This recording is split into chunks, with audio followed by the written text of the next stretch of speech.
tax for those companies that make profit, and they increase the GST, which everybody has to pay, robbing the poor to pay the rich.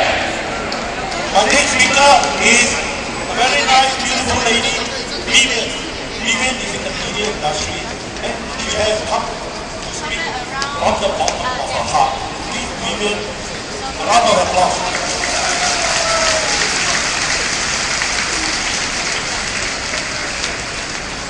Good afternoon, Singapore. I'm Vivian. Actually, I'm more scared. For Singaporeans, for single mother, I decided to stand up today.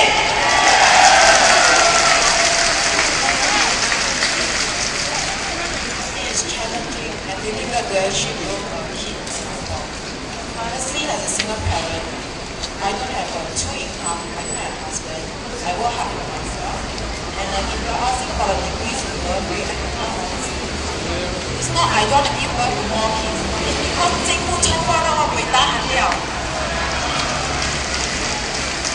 Decrease in birth rate, meaning also increasing in aging population. As a parent, in order to earn more, it's not to work OT and return to work on Saturday to earn extra income.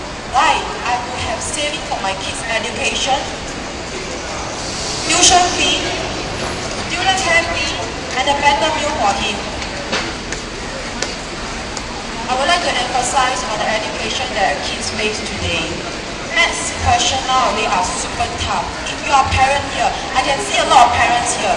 I'm sure you have very great pain in this. Firstly, education stress level is too high. It's all about the paper chase in Singapore. All about getting good marks. Aim high, cannot fail. And about a recent NUS case, a father who actually had a 5-room flat. He sold away his 5-room flat for the daughter to actually get a university in Australia. This father actually is now staying with a 80-years-old parent in a 3-room flat. And he actually mentioned in his message that he's very frustrated. He's here in May 1st, homely part, to show his frustration. Because seriously, parents cannot handle the stress and education, everything is actually difficult. So basically I want to say something is, we are taught to get 100 marks, but not taught to enjoy being educated and understanding things. So kids end up memorizing instead of understanding. All books and no play make an intelligent person dumb. How does a child have a happy childhood?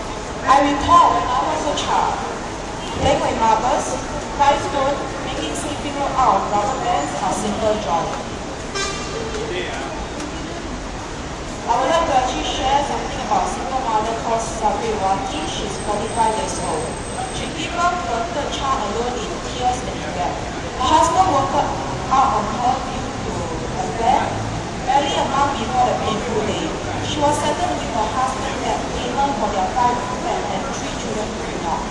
Hardly she stayed in the rented flat. She said, I do not want to buy a flat. I need to keep my CPF for my child's education. She cooked daily to actually save money for her child. And she actually need to put aside $300 to clear her bill. Another case of a single mother. She actually gave birth to a child without RN, okay, meaning her husband actually walked out with her. She explained to me there was no baby bonus for her because she had got no marriage cert. She cannot rent a flat for HDB. She has to rent for open market. And I want to share with everybody, a rented 3-room flat costs $2,100.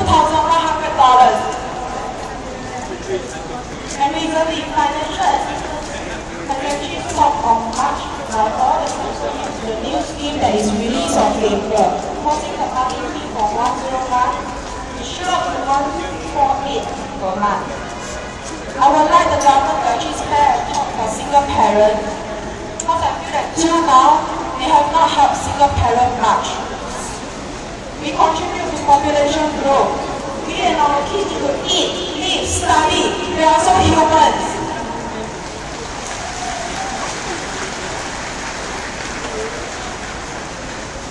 Our seniors came to Singapore. Now they face the problem of non-CPF withdrawal for their retirement. If seniors do not get their CPF, how about for my generation?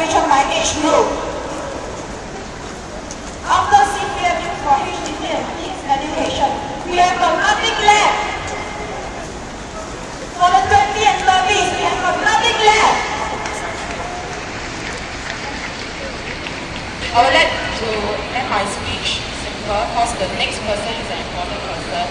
On 27 April Saturday, 6:19 p.m., I was standing outside Parliament House, facing Clarke Quay.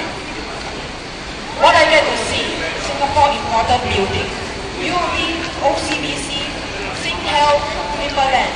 My thoughts. MPS also, thank you, sir. My thoughts. I grew up in Singapore. I've never regret being a Singaporean. What do I see around me? Foreigners, tourists, their smile are happier than mine. I ask myself why. When do I get back my happy smile in my own land? I love Singapore. I love Singapore. I love my home. I want my Singapore back. 6.9 million makes me worry.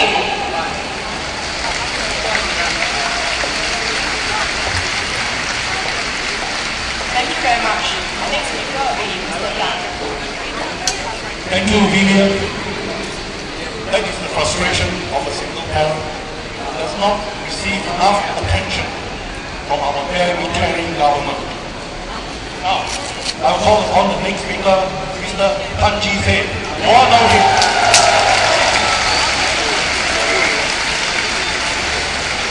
Hello. Good evening, fellow Singaporeans and friends.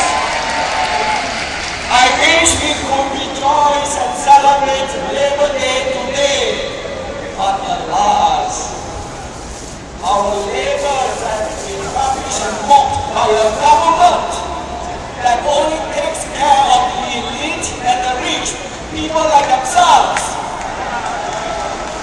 This comes out clearly in the recent white paper on population. The white paper is not concerned about the future welfare of ordinary Singaporeans. It said the white paper is all about the future of PAP. About how they can continue to be very rich and to stay in power.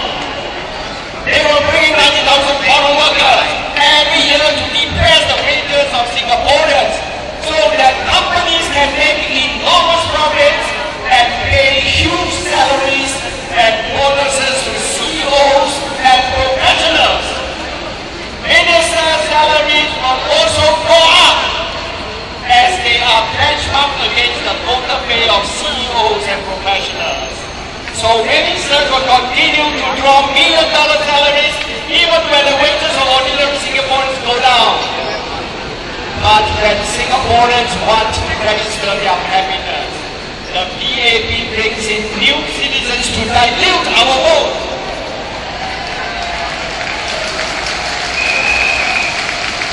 130,000 new citizens voted in the 2011 general election.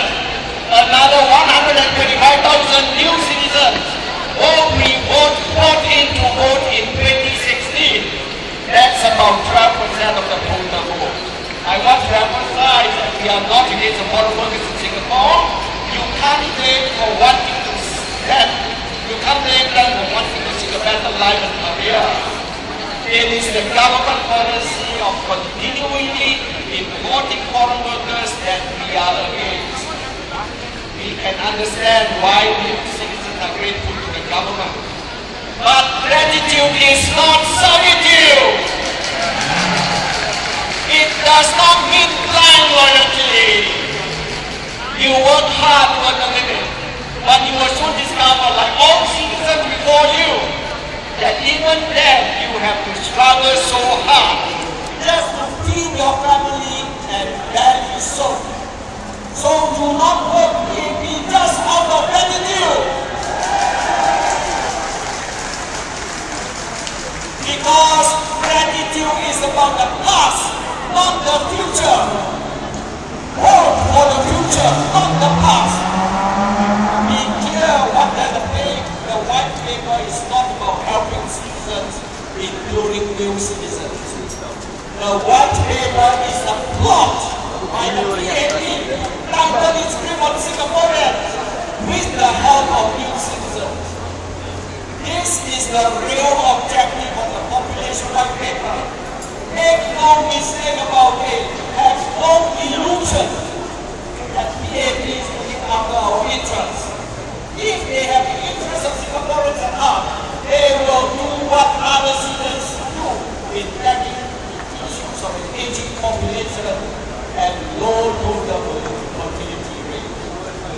I visited Hong Kong and mainland China recently.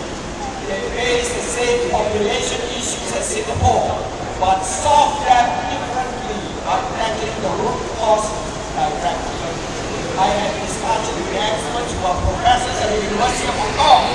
They told me Hong Kong's priority is to fix basic infrastructure first, particularly in housing and transport.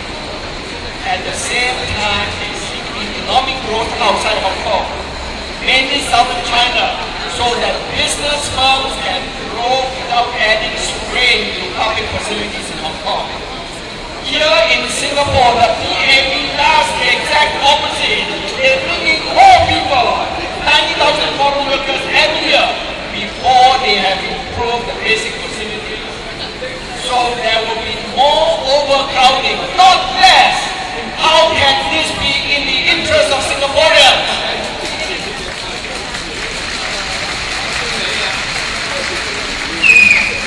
DPM George Chen visited Hong Kong last week, 1 month after my visit to the city. He brought along officials of the National Population and Talent Division to learn population planning from the Population Commission of Hong Kong.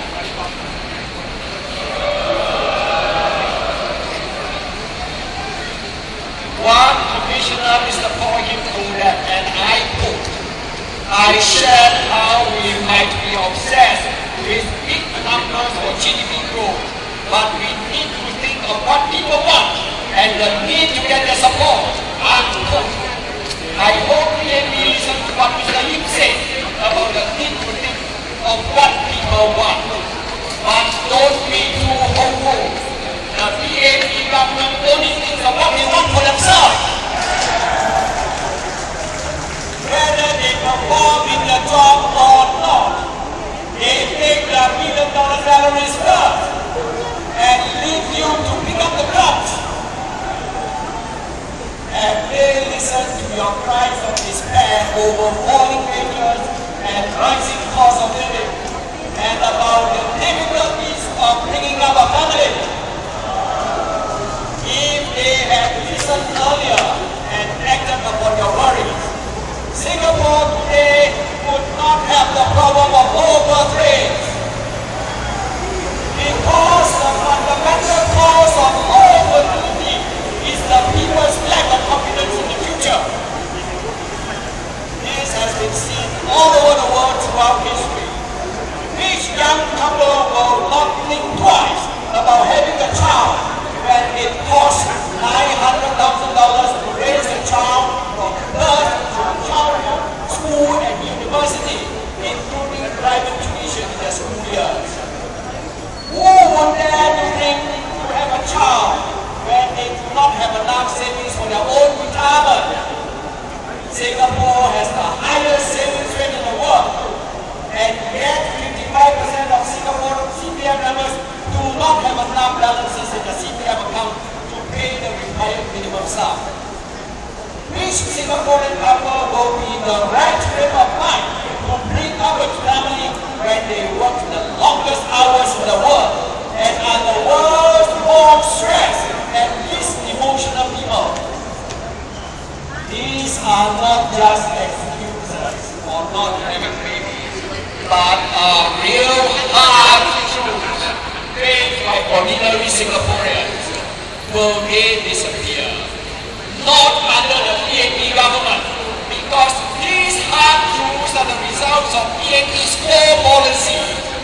The only way to remove these hard truths that affect ordinary Singaporeans is to change the government. Are you ready for change?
But we in the opposition today have several PhDs,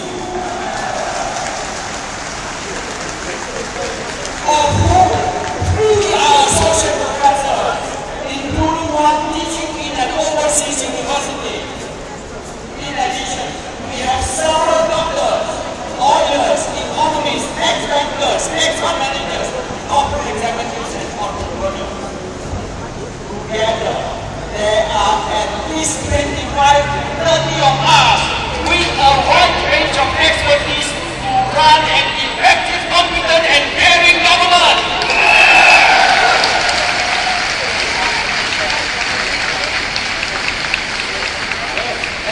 By the time of the next November election in 2015 or 2016, all will join us, like many of you here in the audience, who have the passion, courage, and desire to serve your fellow Singaporeans.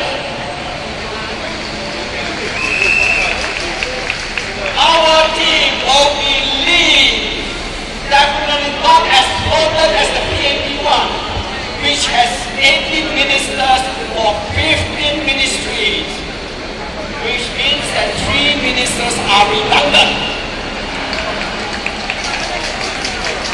With titles like minister without portfolio, second minister here, second minister there, but no real responsibility.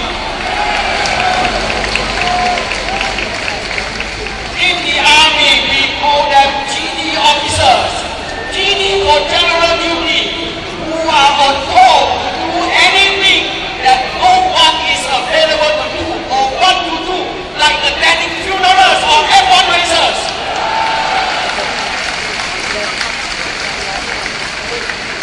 What does this tell us about the confidence of the Prime Minister in these redundant ministers' ability to head and run a ministry on his or her own?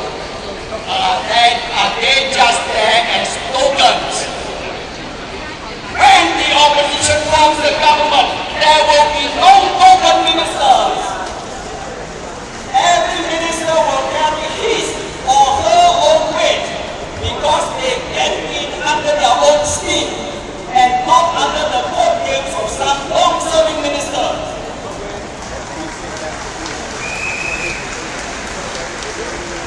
They will bring with them the most important quality in a political leader, the passion to serve all Singaporeans regardless of race, religion, language, or social class. And we work together, coming from different parties, to form a coalition government. Yes, we can.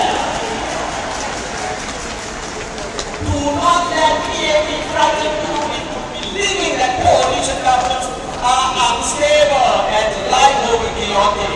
Nothing is further from the truth. Today, life goes on in 75 countries that are governed by coalition governments. 75 countries have coalition governments today. Finland has shown the way. Coalition governments have ruled Finland for nearly 100 years with their so-called rainbow coalition of 5 political parties, recently increased to 6. Finland, a nation of about 5.5 million people, is a world leader in many fields. It has a high quality of life and is the 3rd most competitive nation in the world according to the latest Global Competitiveness Index. So when the PAP calls the opposition the Rojak Bunch, point them to the rainbow in Finland. In fact, not only is our Rojak as multicolored and beautiful as the rainbow, it is also delicious. So go for it, Singaporeans. Have your favorite national dish. Your life will taste much better under a Rojak coalition than under the defeated fruits of a self-serving leadership.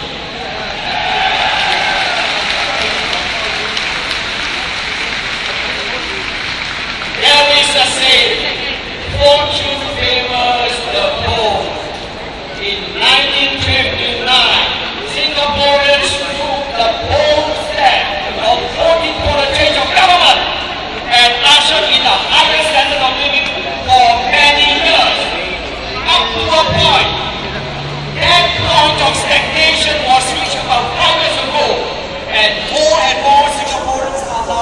experiencing a decline in their standard of living. It is time for the stop of this decline. All of you do so